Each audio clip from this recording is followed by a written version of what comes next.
হ্যাঁ, hello guys, আসসালামু আলাইকুম। এই মুহূর্তে সংযুক্ত আছে আমার ভাতিজা মোহাম্মদ জুনায়েদ আল হাবিব। সে এখন মর্নিং টাইমেই পড়ালেখায় ব্যস্ত হয়ে পড়ছে। তার লেখা পড়ার জন্য আমরা খুবই যথেষ্ট পরিমাণ চেষ্টা করতেছি সে যেন তার প্রত্যেকটা ক্লাসে ফার্স্ট বয় থাকে। এবং দেখতে পাচ্ছেন সে এই যে লেখাগুলা নিজের আয়ত্তে লিখতেছে। সে খুবই একটা ট্যালেন্টফুল ছেলে।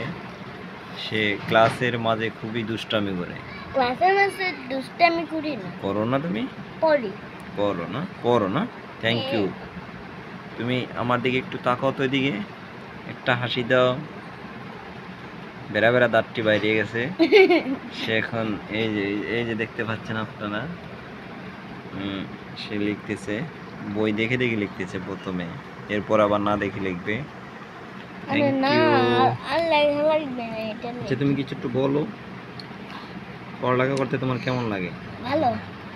আমার দিকে তাকে একটু বলো কেমন লাগে? ভালো ভালো ভালো। ভালো না? কিন্তু মাঝে মাঝে একটু মোবাইলটা দেখতে মন চাইতেছে নাকি? মোবাইলটা দেখতে ভালো লাগে। ভালো লাগে, আমার মোবাইলটা দেখতে ভালো লাগে না? গেমটা নামাম, গেমটা নামানে লিখে এরকম করি। আমগো